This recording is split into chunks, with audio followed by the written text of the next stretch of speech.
Power off.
मीठे बच्चे, सिर्फ 2 अक्षर याद करो। हम है सतगुरु पोते, जो ब्रह्मा बाप द्वारा दादे का वर्षा लेते हैं। प्रश्न है, चढ़े तो चाखे वैकुंठ रस, गिरे तो चकनाचूर। यह गायन तुम बच्चों से लगता है, दूसरों से नहीं, क्यों? उत्तर है, क्योंकि तुम्हारे सामने जबरदस्त मंजिल है। तुम बाप के पास परम धाम घर जाते हो, फिर नई दुनिया में आते हो। दूसरे किसी के भी लिए यह गायन नहीं हो सकता है। बल उनमें भी कच्चे पक्के नंबरवार होते हैं, लेकिन उनके सामने मंजिल नहीं होती। वह वैकुंठ रस को नहीं, वैकुंठ रस को जानते भी नहीं। तुम बच्चे ही कहते हो, अब हमें उन राहों पर चलना है जहाँ गिरना और संभलना है। गीत भी बजाया मुरली का, हमें उन राहों पर चलना है जहाँ गिरना और संभलना है। ओम शांति। जब गीत बजता है तो बच्चे समझते हैं कि हमारे लिए इनमें भी ज्ञान है। अज्ञानी मनुष्य के लिए अज्ञान है, ज्ञानी तो आत्मा के लिए ज्ञान है। समझते हैं बरोबर माया के तूफान ही गिराते हैं, फिर ईश्वर बाप चढ़ाते हैं, अर्थात गिरे हुए को ज्ञान की संजीवनी बूटी देते हैं। अगर कोई काम के तूफान में आ जाते हैं तो गिर जाते हैं, फिर क्रोध का भी तूफान लगता है तो गिरना होता है। यह गिरना और चढ़ना होता है। चढ़े तो चाखे वैकुंठ रस, गिरे तो चकनाचूर। अब यह गीत सिवाय तुम्हारे और किसके साथ लग नहीं सकता, सन्यासियों से भी नहीं लग सकता। भल उन्होंने पास भी कच्चे सन्यासी होंगे, परंतु उन्होंने कोई मंजिल नहीं है। तुम्हारी तो बड़े ते बड़ी जबरदस्त मंजिल है। वह करके शास्त्र आदि पढ़कर विद्वान बन जाते हैं, बाकी राजाई आदि की कोई मंजिल नहीं। इसमें बड़ी ऊंच मंजिल है। तो बाबा कहते हैं कि चढ़े तो चाखे वैकुंठ रस, तो ये हमारे लिए है। हम जानते हैं कि हम वैकुंठ में जाने वाले हैं, और वैकुंठ का रस जो अनुभव हम करते हैं, बाबा कहते हैं वो सन्यासी लोग भी नहीं करते। बल वो सन्यासी रहते बालपन से, पर वो इसका आनंद नहीं ले सकते। और गीत में बाबा ने कहा है, प्रश्न में भी, तो हमें उन राहों पर चलना है जहाँ गिरना और संभलना है। अब हम तो बाबा के पूरे पक्के बच्चे हैं, पर बाबा सब बच्चों के लिए ये कहता है, जो नए नए वो होते हो तूफान तो लगता है, तो फिर बाबा कहता है कि इन राहों पर हम चल रहे हैं, वहाँ गिरना और संभलना, तो संभल कर चलना है। तो हमको तो पुरुषार्थ करके आगे आगे ही बढ़ना है, गिरना तो किसी को है नहीं। गिरते चढ़ते रहेंगे तो फिर टाइम वेस्ट हो जाएगा ना, इतना टाइम तो हमारे पास है नहीं।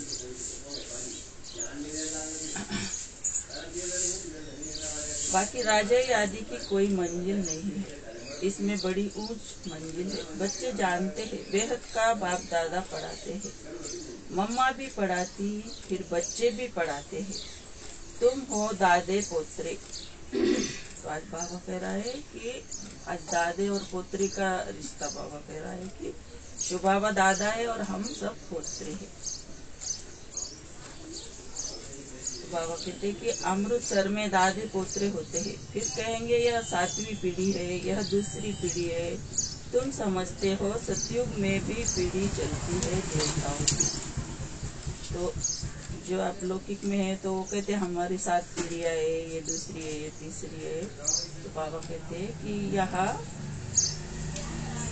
देवताओं की पीढ़ी रहेंगी पर यह ब्राह्मणों की पीढ़ी नहीं रहेंगी। यहाँ फिर तुम्हारी पीढ़ियां नहीं, एक दादा, एक बाबा और एक मम्मा, और हम सब बच्चे बच्चियां। तो बाबा आज क्लियर रिश्ता करवा रहा है कि तीन इसमें बाबा कह रहा है कि मैं तो दादा हूँ, आजोबा हूँ तुम्हारा, और एक ब्रह्मा बाबा है और एक मम्मा है, ये माता पिता है हमारे, और हम सब बच्चे हैं, सब वरिष्ठ दादिया, सब हम पूरे विश्व में बाबा के बच्चे हैं। तो बाबा कह रहा है कि मम्मा और बच्चे बच्चिया, बस दादे और पोत्रे से आगे कुछ नहीं कहेंगे। तो बाबा कहता है कि आगे कुछ नहीं है, हम सब बच्चे बच्चियां है, और ये मम्मा बाबा और ये शिव बाबा हमारा आजोबा है। अब यह याद करना तो अति सहज है। हम ब्रह्म कुमार कुमारियां है। ब्रह्मा हुआ हमारा बाबा और दादा है शिव, उनसे मिल्कियत मिलती है। कितनी सहज बात है। हम दादे पोत्रिया ब्रह्मा कुमार कुमारियां है। ब्रह्मा एक ही बच्चा है शिव का। तो बाबा कहता है कि मेरा एक ही बच्चा है, तुम पोत्रे हो। तो ये ब्रह्मा बाबा शिव बाबा का एक ही बच्चा, और विश्व में सब ब्रह्मा कुमार कुमारियां पोत्रे है। ऐसे नहीं कहेंगे कि हम विष्णु कुमारी है अथवा शंकर कुमारी है, नहीं। प्रजापिता एक ही ब्रह्मा को कहा जाता है। बाबा बहुत सहज समझाते हैं। ब्रह्मा कुमार कुमारिया, तुम ब्रह्मा कुमार कुमारी बने हो। तो हम ब्रह्मा मुख से कौन बने? ब्रह्मा कुमार कुमारी। तो मुख से तो इतने बड़े बड़े कैसे निकलेंगे? तो ये ज्ञान से हम बाबा के बच्चे बनते हैं। ब्रह्मा को बाबा ज्ञान देता है और उससे हम ब्रह्मा कुमार कुमारी बनते हैं। शिव बाबा से वर्षा लेने लिए शिव बाबा कहते हैं ऐसे ऐसे कोई को समझाओ, याद जरूर शिव बाबा को करना है, जिससे वर्षा मिलता है। कोई और को याद करेंगे तो नरक का वर्षा मिलेगा। यह तो समझ की बात है। वर्षा बाप से ही दादे से, वर्षा बाप से नहीं दादे से मिलता है। तो बाबा क्लियर करवा रहा है आज कि ब्रह्मा बाबा ने हमको ज्ञान दिया है, पर बाबा कहते हैं कि ब्रह्मा बाबा को भी देह रूप में याद नहीं करना है, क्योंकि आज ब्रह्मा बाबा भी लाइट का शरीर है ब्रह्मा बाबा का। और बाबा कहते हैं कि किसी भी देहधारी को याद नहीं करना है, अगर याद करेंगे तो नरक में जाएंगे। बाबा क्लियर कह रहा है। तो सिर्फ हमको शिव बाबा को याद करना है और शिव बाबा से ही हमको वर्षा मिलना। स्वर्ग का रचयिता ज्ञान दाता तो वह है। शिव बाबा सुनाते हैं ब्रह्मा द्वारा, फिर यह ब्रह्मा भी सुन लेते हैं। ब्रह्मा बाबा भी सुन लेता है, शिव बाबा सुनाते। ब्रह्मा की भी पहली पहली बच्ची सरस्वती गाई हुई है। ब्रह्मा कुमारी सरस्वती जगदम्बा कितनी गाई हुई है। वह ब्रह्मा से भी जास्ती वर्षा ले लेती है। इसलिए पहले लक्ष्मी फिर नारायण गाया जाता है। तो बाबा कहते हैं कि ये मम्मा बाबा की पुत्री है, पहली बच्ची। पहले बाबा समर्पित हुई और मम्मा ने बहुत सेवाएं की। मम्मा के जैसा दूसरा कोई बना ही नहीं यज्ञ में। वो सब दादियाँ भी कहती है, प्रकाश मणि दादी भी कहती है कि मम्मा के जैसी एक भी नहीं कोई बनी। तो शिव बाबा भी कहता है कि पहली बच्ची है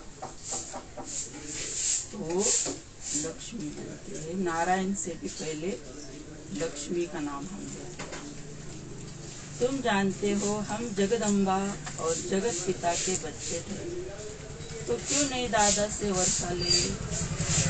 हम ब्रह्म कुमार कुमारियाँ, दादे पोत्रे और पोत्रियाँ है, बस दूसरी तीसरी पीढ़ी नहीं।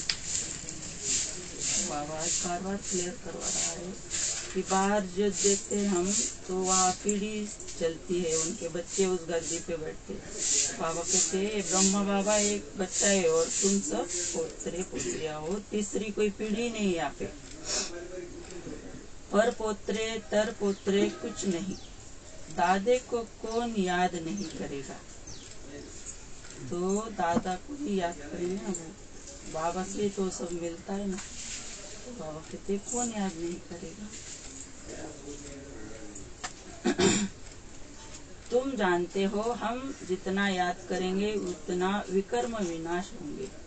तुम कोई को भी समझा सकते हो, शिव परमपिता परमात्मा स्वर्ग का रचयिता है, बरोबर रचते हैं ब्रह्मा द्वारा। फिर ब्रह्मा कुमार कुमारी को ब्रह्मा द्वारा कहते हैं कि मुझे और वर्षे को याद करो। तो बाबा हम सबको कहते हैं ब्रह्मा के द्वारा कि मुझ शिव बाबा को याद करो और स्वर्ग को याद करो। देह के सब संबंधों को भूल जाओ। कहा जाता है ना, आप मोहे और मर गई दुनिया।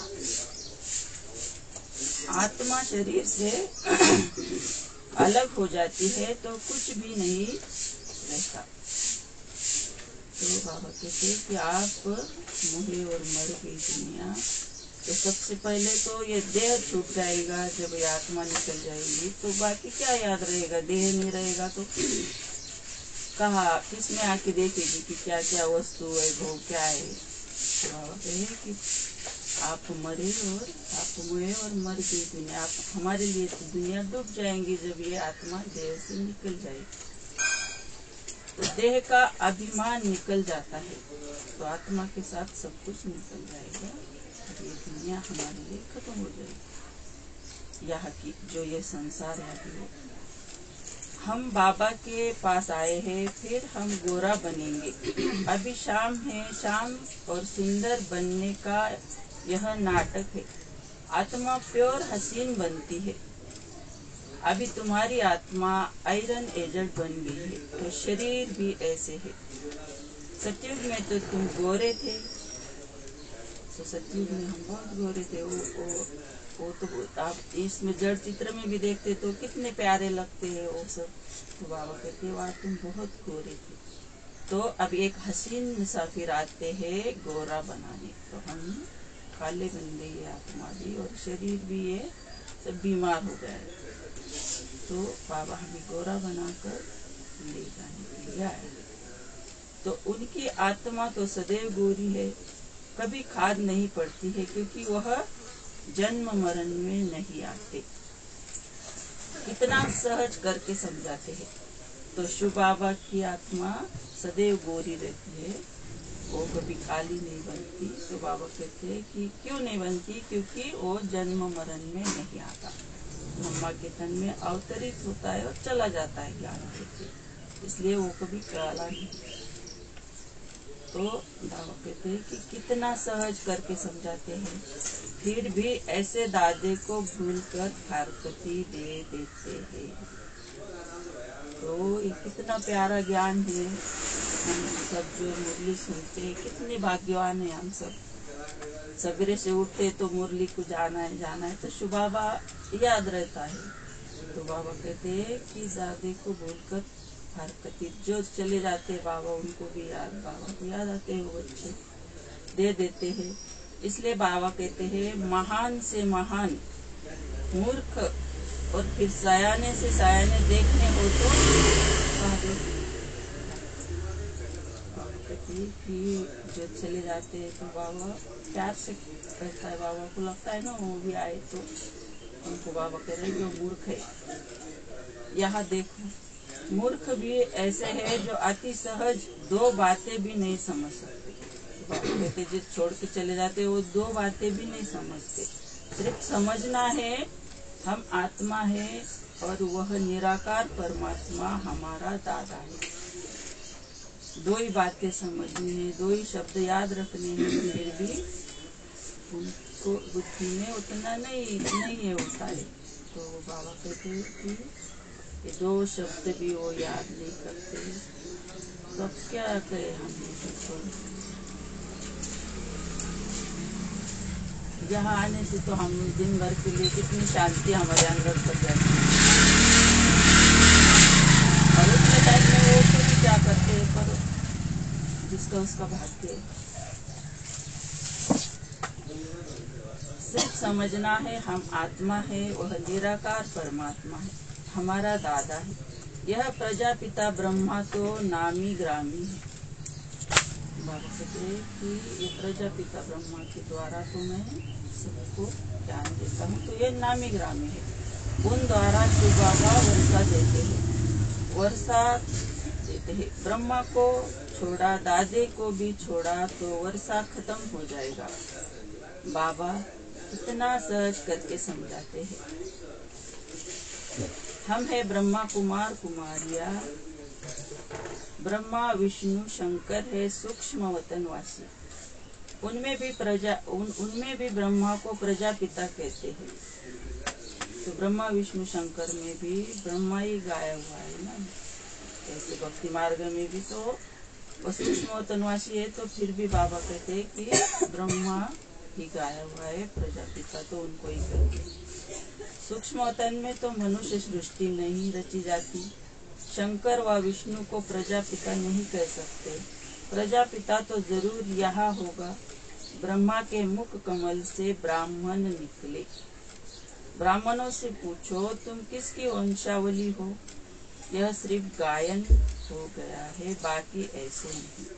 तो जो ब्राह्मण है उनका भी कितना मान रहता है, दक्षिणा देते हैं, उनके पैर पड़ते, क्या पूजा वो सब करते हैं वो। तो बाबा कहते कि उनको भी पूछो कि तुम कहाँ से, तुम्हारा जन्म कैसे, तो वो साधारण अपने जैसे ही है, पर हम ब्रह्मा के मुख कमल से ब्राह्मण बने हैं। कितना नशा इन बातों का हमको चढ़ना चाहिए कि हम कितने भाग्यवान है जो बाबा के इस ज्ञान में फल फूल रहे।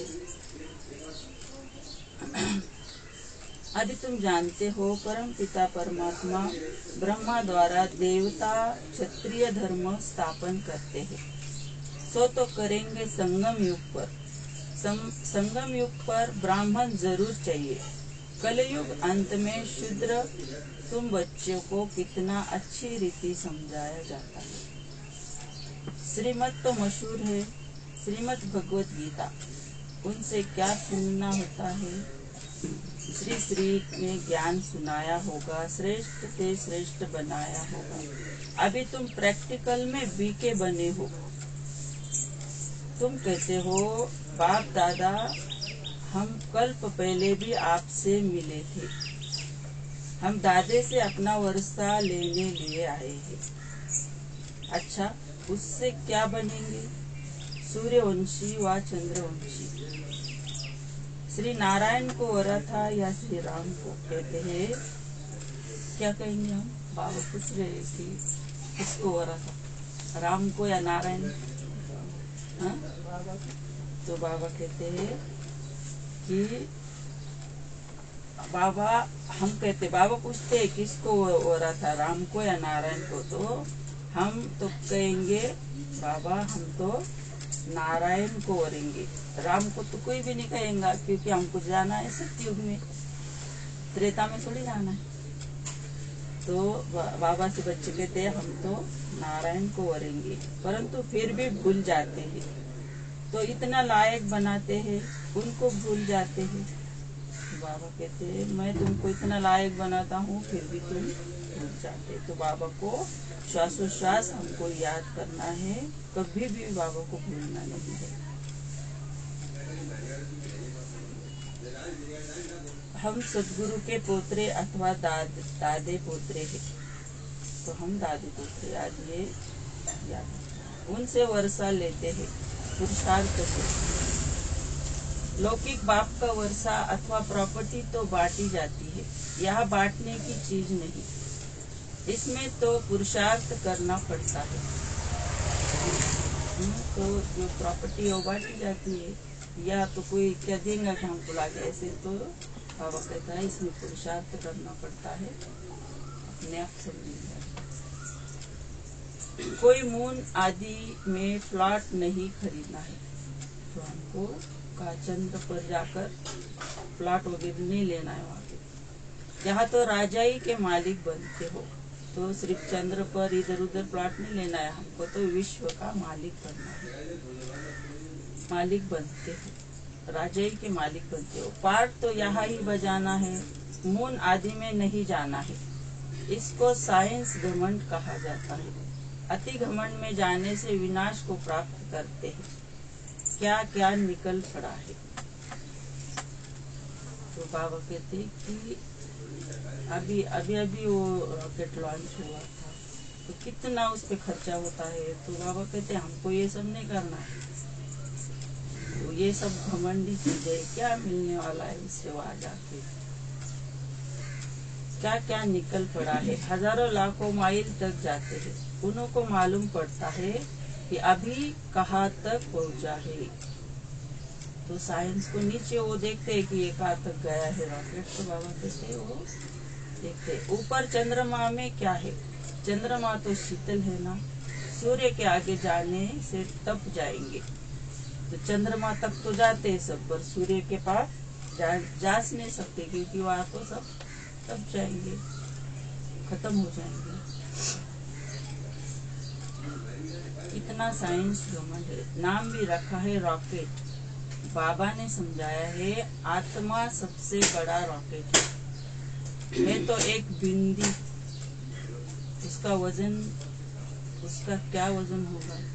तो बाबा क्लियर करा रहा है कि आत्मा सबसे तीखा रॉकेट है, और हम एक सेकंड में कहाँ भी जा सकते हैं ना, परम धाम जा सकते हैं, शांति स्तंभ पे, चारों धाम की यात्रा कर सकते हैं, एक सेकंड में जहाँ चाहो हम जा सकते हैं। तो इसमें तो कितना खर्चा है, पर बाबा कहते आत्मा तो ये जो रॉकेट वगैरह लॉन्च करते हैं उसमें कितना समय जाता है सब कुछ। तो हम आत्मा सबसे तीखी है, बाबा कहते हम तो कहाँ भी पहुँच सकते, सूर्य को भी छू सकते, पर वो तो नहीं जा सकते वहाँ। तो बाबा ने समझा है आत्मा सबसे बड़ा रॉकेट है तो एक बिंदी, उसका क्या वजन। बिंदी में कितनी सारी नॉलेज है, और सिर्फ हम जा नहीं सकते, पर हमारे इसमें 5000 वर्ष की 84 जन्मों का नॉलेज इस बिंदी में है। तो एक ही बिंदी, उसका क्या वजन होगा। एक सेकंड में कहां से कहां उड़ जाती है। बाबा को याद किया और सेकंड में उड़े। यह भी शुरूढ़ बुद्धि, तीक्ष्ण बुद्धि ही समझ कर समझा सकते हैं। तो बाबा कहते जो तीक्ष्ण बुद्धि है उनकी, वही ये सब बातें समझा सकते हैं। शिव बाबा भी बिंदी है। लिंग स्वरूप कहने से कहेंगे इतनी बड़ी आत्मा तो होती नहीं, न परमात्मा ही ऐसा होता। वह फिर कहते हैं परमात्मा तो ब्रह्म है, कुछ भी समझ ना सके। जब तक कोई सम्मुख न आए तब तक परमात्मा के नाम रूप आदि को समझ न सके। हम भल शिव बाबा का चित्र दिखाते हैं, परंतु ऐसा नहीं, वह तो बिंदी रूप है। लेकिन बिंदी की पूजा कैसे करेंगे, फूल आदि कैसे चढ़ाएंगे। तो यह भक्ति मार्ग चला आया है।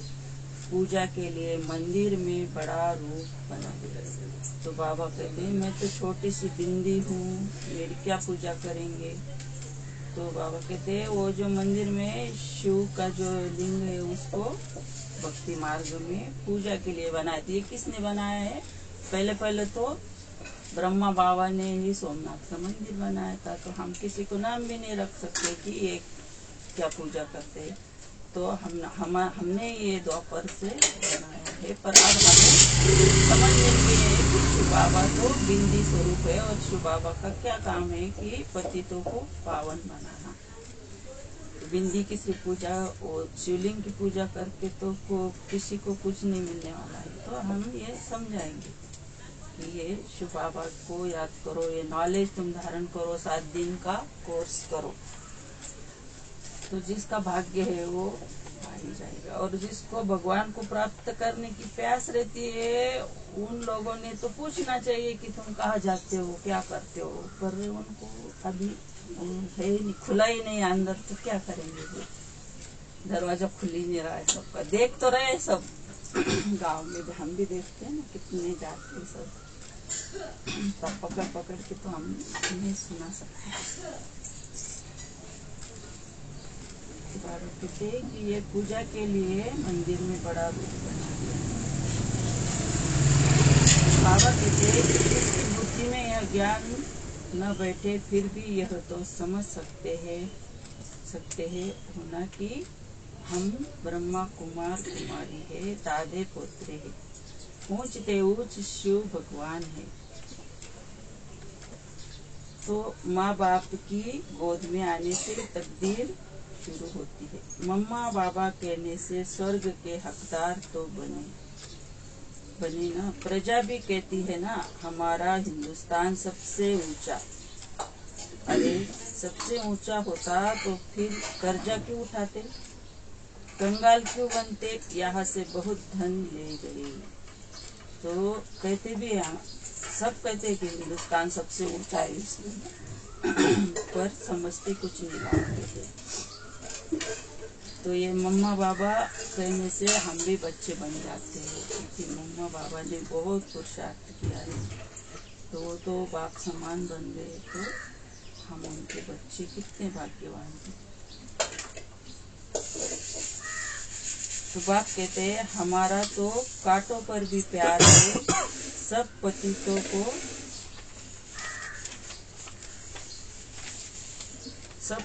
को आकर पावन करता हूँ। कांटों पर भी प्यार है तो कांटों से जो फूल बनते हैं उन पर भी प्यार है। तो बाबा हम भी पहले काटे थे, तो बाबा कहते हैं कांटों से जो फूल बनते हैं उन पर भी मेरा प्यार है। तो सबके ऊपर भगवान प्यार करता है, क्योंकि वो है ही परमात्मा, सदा सदा सुख का दाता है। तो ड्रामा अनुसार सबको सदगति देता हूँ, सबका सदगति दाता एक राम मैं ही हूँ। बाबा कहते मैं सबको सदगति देता हूँ। तो विश्व की सभी आत्माओं को बाबा सदगति देता है, क्योंकि सदगति दाता है। और वो एक ही राम है और हम सब सीताएं हैं जो यहाँ रावण की जेल में है। तो हमको बाबा छुड़ाता है यहाँ से। तो तत्वों के सहित बाबा सबको पावन बनाता है। तो सबका प्यारा हुआ ना। तो बाबा कहते हैं तो मैं सबको पावन बनाता हूँ, मैं सबसे प्यारा हूँ, सबसे प्यारी वस्तु एक बाबा ही है। उसमें कांटे भी है, फूल भी है, कायदे अनुसार स्वर्ग की स्थापना होती है, उसके लिए लायक भी बनाते हैं। कहते हैं ना पतित पावन आओ आकर पावन बनाओ। तुम जो जड़ मूर्तियां है उनके सामने हम भी गाते थे और अभी सब दुनिया गा रही है कि हमको सुख दो, ये दो। तो बाबा कहते हैं गायन भी है, जिसका गायन है भगवान। अभी तुम जानते हो पतित पावन बाप आया है, भारत को खास और दुनिया को आम पावन बनाते हैं। तो भारत में ही भगवान आया है, तो ये भारत की कितनी बड़ी महिमा है। तो भारत के साथ साथ सारी दुनिया इसमें पावन हो जाती है, सारा विश्व को भगवान पावन बना देता है। तो बाबा आगे कहते हैं कि सर्वोदया लीडर नाम रखा है।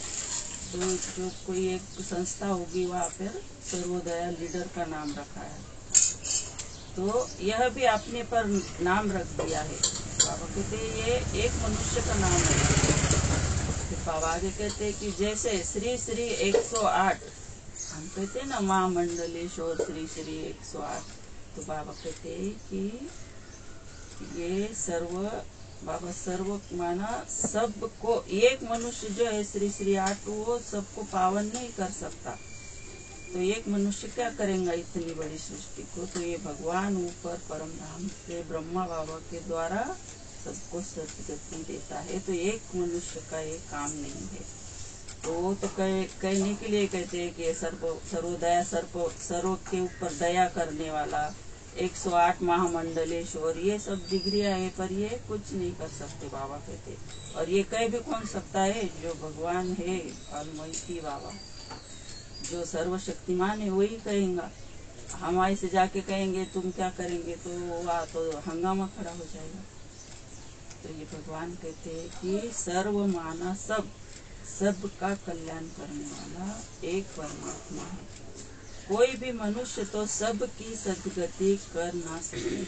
तो एक मनुष्य का ये काम नहीं है, भगवान का ही ये। तो सारे विश्व में हम देख रहे हैं कि ये कार्य कैसे चल रहा है। तो ये भगवान के सिवा तो ये कार्य चल नहीं सकता। अच्छा, मीठे मीठे सिक्की लदे बच्चों प्रति माता पिता बाप दादा का याद प्यार, गुड मॉर्निंग। रूहानी बाप की रूहानी बच्चों को नमस्ते। हम रूहानी बच्चों की रूहानी बाप पिता को याद प्यार, वाह बाबा वाह।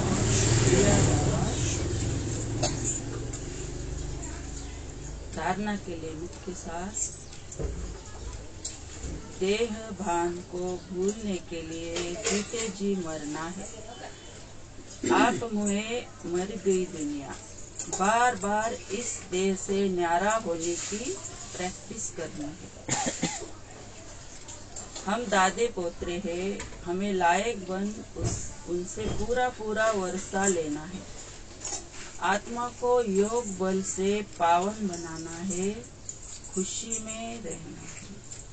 तो धारणा के लिए हम ये सब बाबा कह रहे हैं। तो ये धारण करेंगे हम, ये देह का भान भूल जाएंगे और आप मोहे और मर गई दुनिया। तो बार बार इस देह से न्यारे होने की हम प्रैक्टिस करेंगे। बार बार परम धाम में जाने की प्रैक्टिस करेंगे, 4 धाम की यात्रा करेंगे। और शांति जो अपना हॉल है डायमंड हॉल, वहाँ बाबा की दृष्टि लेंगे तो ये दिन भर हमें करते रहना है, ये धारण करना है। तो खुशी में हम रहेंगे कि हम क्या है, कौन है। शिव बाबा के तो हम पोतरे है, शिव बाबा है, ब्रह्मा बाबा मम्मा है। तो ये ज्ञान में रमन करते रहेंगे। वरदान, अशांति व हंगामों के बीच शांति कुंड की अनुभूति कराने वाले शांति स्वरूप भव। जब किसी स्थान पर हंगामा हो तो उस